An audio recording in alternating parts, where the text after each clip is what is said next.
நவ கிரகங்களை அறிவோம். ஜோதிட யூடியூப் சேனலுக்கு உங்களை அன்போடு வரவேற்கிறேன். இந்த பதிவில் ரிஷப ராசி அன்பர்களுக்கு பரபவா தமிழ் ஆண்டின் 3வது மாதமான ஆனி மாத ராசி பலன்கள் ரிஷப ராசி அன்பர்களுக்கு காணலாம். இந்த மாதம் பார்த்தீங்கன்னா மிதுன ராசியில் சூரியனும் புதனும் இந்த மாதம் முழுக்க சஞ்சாரம் செய்வாங்க. கடகராசியில் குரு சுக்கிரன், குருவை விட்டு சுக்கிர பகவான் வந்து முன்னேறி செல்கிறார். ஆனி மாதம் 21ஆம் தேதி சிம்ம ராசிக்கு சுக்கிர பகவான் பெயர்ச்சி ஆகிறார். சிம்ம ராசியில் கேது, கும்பராசியில் ராகு, மீன ராசியில் சனி. ஆனி மாதம் 5ஆம் தேதி மேச ராசியிலிருந்து ரிஷப ராசிக்கு செவ்வாய் பகவான் பெயர்ச்சி ஆகிறார். சந்திர பகவான் மிருகசீரிஷ நட்சத்திரம் மிதுன ராசியிலிருந்து அமாவாசை யோகத்திலிருந்து ஆனி மாதத்தை தொடங்கி வைக்கிறார்.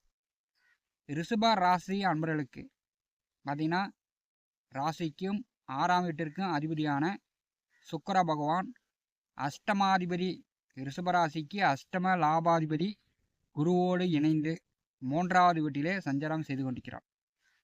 ரிஷப ராசி அன்பர்களுக்கு பெரும்பாலும் 3வது வீட்டிலே சுக்கிரன் செல்வது உங்களுக்கு பெரும்பாலும் நன்மையே. இப்போ பார்த்தீங்கன்னா ஆனி மாதம் 21ஆம் தேதிக்குள் நீங்கள் வந்து வீட்டுக்கு தேவையான பண்டம் பாத்திரம், கட்டில், பீரோ, இரும்பு ஜாமானங்கள், பிளாஸ்டிக்கு, சில்வரு அல்லது தங்கம், வெள்ளி நகைகள் எடுக்கலாம். அதற்கெல்லாம் வந்து ஆனி மாதம் 21ஆம் தேதி வரை உங்களுக்கு வாய்ப்புண்டு. 3வது வீட்டிலே அஷ்டமாதிபதியோடு சுக்கிர பகவான் செல்லும்போது ரிஷபராசி என்பளுக்கு பார்த்தீங்கன்னா சிறு தூர பயணம், நீண்ட தூர பயணம், ஆன்மீக பயணம் இந்த காலகட்டத்தில் உண்டு. பழைய வாகனத்தை விற்றுட்டு புதிதாக வண்டி வாகனங்கள் வாங்கலாம். 3வது வீட்டிலே சுக்கிரன் செல்லும்போது ரிஷபராசி என்பளுக்கு பெரும்பாலும் நன்மைதான். அஷ்டமாதிபதியோடு சுக்கிரன் கூடியிருக்கும் போது ரிஷபராசி என்பர்கள் உங்கள் பயணங்களை கரெக்டாக செயல்படுத்தி கொள்ளுங்கள். 3வது வீட்டிலே சுக்கிரன் குரு இணைந்திருக்கும் போது நண்பர்களிடம், புதிய நண்பர்களிடம், ஆண் பெண்களிடம் ரிஷபராசி என்பர்கள் இந்த காலகட்டத்தில் கொஞ்சம் கவனமாக இருக்கணும். நண்பர்கள் மூலமாக உங்களுக்கு சில பிரச்சனைகள் வரலாம். ஆனி மாதம் 5ஆம் தேதி ஜென்ம ராசிக்கு செவ்வாய் வருகிறார். ஜென்ம ராசிக்கு செவ்வாய் வரும்போது ரிஷப ராசி என்பவர்களுக்கு பார்த்தீங்கன்னா யூனிஃபார்ம் சர்வீஸ் வேலையில் இருப்பவர்கள், காவல்துறை, மின்சாரம், இராணுவம், வண்டி வாகன ஓட்டுநர்கள், ஜென்ம ராசியில் செவ்வாய் வரும்போது இயந்திரம், வண்டி வாகன தொழில் செய்யக்கூடியவர்களுக்கு, விவசாயம், மண் நிலம் பூமி சார்ந்த வேலை தொழில் செய்யக்கூடியவர்களுக்கு மிகச்சிறப்பாக இருக்கும். ஜென்ம ராசிக்கு செவ்வாய் வரும்போது உங்களுக்கு வந்து தைரியம், வீரியம், நல்லா வீரமாக செயல்படுவீங்க. உங்களுக்கு வந்து 7ஆம் அதிபதி ஜென்ம ராசியில் வரும்போது நண்பர்கள், கூட்டாளிகள் வழியில் உங்களுக்கு இந்த காலகட்டத்தில் பிரச்சனை வரும். ஆனி மாதம் 21ஆம் தேதிக்கு பிறகு செவ்வாய் பார்வையில் சுக்கிர பகவான் சிம்மராசியில் அமர்வார். இப்போ இந்த காலகட்டத்தில் விவசாயம், மண் நிலம் பூமி சார்ந்த வேலை தொழில் செய்யக்கூடியவர்கள், இயந்திரம், வண்டி வாகன ஓட்டுநர்களுக்கு கொஞ்சம் வந்து கூடுதலாக உழைப்பு இருக்கும். அதிகமாக வந்து கஷ்டப்பட்டு உழைக்கிற மாதிரி இருக்கும். ஓவர் டியூட்டி வேலையில் இருப்பவர்கள், உத்தியோகம் பார்க்கக்கூடியவர்கள் கொஞ்சம் வந்து ஓவர் டியூட்டி பார்க்கக்கூடிய அமைப்பு இருக்கும். ஜென்ம ராசியிலே செவ்வாய் வரும்போது நீங்கள் வந்து பார்த்திங்கன்னா தியானம் பண்ணணும், உடற்பயிற்சி செய்யணும். அப்படி இல்லைன்னா உங்களுக்கு வந்து அதிக கோபம் வரும். நீங்கள் வந்து அவசரப்பட்டு ஆத்திரப்பட்டு குடும்ப நபர்களையோ, வேலை செய்யக்கூடிய இடத்துலையோ, உயர் அதிகாரிகளையோ நீங்கள் வந்து பேசிடுவீங்க. அவங்க வந்து உங்களை வேலையை விட்டு போங்க அப்படின்னு சொல்லக்கூடிய அளவுக்கு சண்டை சச்சரவுகளில் வந்து முடிஞ்சுவிடும். 7ஆம் அதிபதி ஜென்ம ராசியிலே அமர்ந்து 4ஆம் பார்வையால் ஆனி மாதம் 21ஆம் தேதிக்கு பிறகு சுக்கிரனை பார்வை செய்வார். இப்போ இந்த காலகட்டத்தில் பெண் நண்பர்களிடம், பெண்களிடம் ரிஷபராசி நண்பர்கள் கவனமாக இருக்கணும். இல்லைன்னா வந்து பெண்கள் மூலமாக உங்களுக்கு பிரச்சனைகள் வரும். இளைஞர்கள் காதல் விவகாரங்களில் கொஞ்சம் கவனமாக இருக்கணும். இல்லைன்னா எதிர்பாராமல் சண்டையில் போய் முடிச்சிடும். ரிஷபராசிக்கு 2வது வீட்டிலே சூரியன் புதன் இணைவு பார்த்தீங்கன்னா இந்த வருஷம் ஆனி மாதம் முழுவதும் 2வது வீட்டிலே ரிஷபராசிக்கு தனஸ்தானாதிபதி ஆட்சி பெற்று செல்கிறார். 2வது வீட்டிலே சூரியன் வரும்போது சிலருக்கு வந்து பார்த்திங்கன்னா கண்வலி, முகம் சார்ந்த பிரச்சனைகள் இந்த காலகட்டத்தில் வரலாம். 2வது வீட்டிலே புதன் ஆட்சியோடு இருக்கும்போது 2 தொழில், 2 வருமானம், 2 சம்பாத்தியம் பெறக்கூடியவர்களுக்கு, கமிஷன், தரகு, புரோக்கர் தொழில் செய்யக்கூடியவர்களுக்கு இந்த மாதம் மிகச்சிறப்பாக இருக்கும். பேச்சு மூலம், சொல் வாக்கு மூலம் வியாபாரம் செய்யக்கூடியவர்களுக்கு, ஜோதிடர்கள், ஆசிரியர்கள் இவர்களுக்கெல்லாம் இந்த மாதம் மிகச்சிறப்பாக இருக்கும். 2வது வீட்டிலே புதன் ஆட்சி பெற்று இருக்கும்போது பேச வேண்டிய இடத்துல கரெக்டாக பேசணும். தேவையில்லாமல் மற்றவர்களுக்கு ஐடியா அறிவுரை சொல்கிறேன் அப்படின்னு தேவையில்லாத பேச்சுக்களை ரிஷபராசி என்பர்கள் தவிர்ப்பது நல்லது.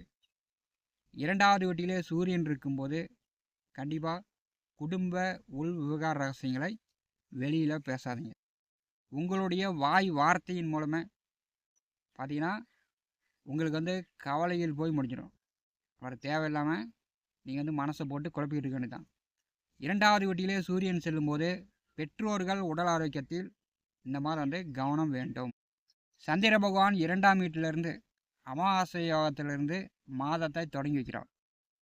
2வது வீட்டிலே சந்திர பகவான் இருக்கும்போது இந்த மாதம் வந்து ரிஷபராசி என்பவர்களுக்கு வரவுக்கு மீறி செலவுகள் உண்டு. ரிஷபராசிக்கு 11வது வீட்டிலே சனி பகவான் அமர்ந்திருக்கிறார். இந்த மாதம் பார்த்தீங்கன்னா சனி பகவானுடைய பார்வையில் செவ்வாய் வரப்போகிறார். இப்போ இந்த காலகட்டத்தில் மூத்த உடன் பிறந்தவர்களிடம், உங்கள் அண்ணன் அக்காவிடம் இந்த மாதம் சண்டை சச்சரவு இல்லாமல் பார்த்துக்கணும். சனி பகவான் பார்வையில் செவ்வாய் இருக்கும்போது வண்டி, வாகனம், இயந்திரம், மண், நிலம் சார்ந்த தொழில் வேலை செய்யக்கூடியவர்களுக்கு மிகச்சிறப்பாக இருக்கும். அதிகமான உடல் உழைப்பு இருக்கும். பழைய வண்டி வாகனங்களை மாற்றிட்டு புதிதாக வாங்கலாம். அல்லது புதிதாக இப்போ வந்து டிரைவராக போகக்கூடியவர்கள் புதிதாக வண்டி வாங்கி நீங்கள் வந்து ஓனர் ஆகலாம். அதாவது உங்களுடைய எதிர்கால முன்னேற்றத்திற்கு இந்த மாதம் வந்து பணம் வந்து செலவாகும். ரிஷபராசிக்கு 11வது வீட்டிலே சனி அமர்ந்திருப்பது பெரும்பாலும் நன்மை தான். அதாவது கோச்சாரத்தில் 11வது வீட்டில் சனி வருவது தன லாபம், அதிக லாபம் உண்டு. உங்களுடைய அபிலாசைகள் பெரும்பாலும் வந்து நிறைவேறும். ரிஷபராசிக்கு 10வது வீட்டிலே ராகு அமர்ந்திருக்கிறார்.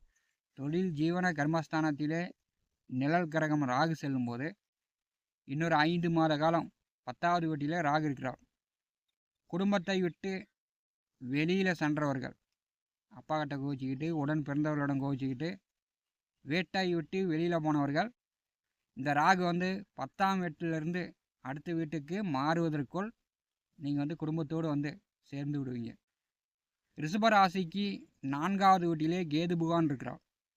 சுகஸ்தானத்திலே கேது இருக்கும்போது வீடு, நிலம், சொந்த இருப்பிடத்தை, சொந்த ஊரை விட்டு வெளியில் சென்றவர்கள் இன்னொரு 5 மாதத்திற்குள் நீங்கள் வந்து உள்ளூருக்கு வந்துடுவீங்க, சொந்த வீட்டுக்கு வந்துடுவீங்க. 4வது வீட்டிலே கேது இருக்கும்போது வாடகை வீட்டில் இருப்பவர்கள், அதாவது குத்தகைக்கு நிலம் ஓட்டக்கூடியவர்கள் பெரும்பாலும் ஒரு பிரச்சனையில் சந்திக்கக்கூடிய நிலை வரும். வேறு வீடுக்கு இடம்பெயரக்கூடிய சூழ்நிலையும் வரும்.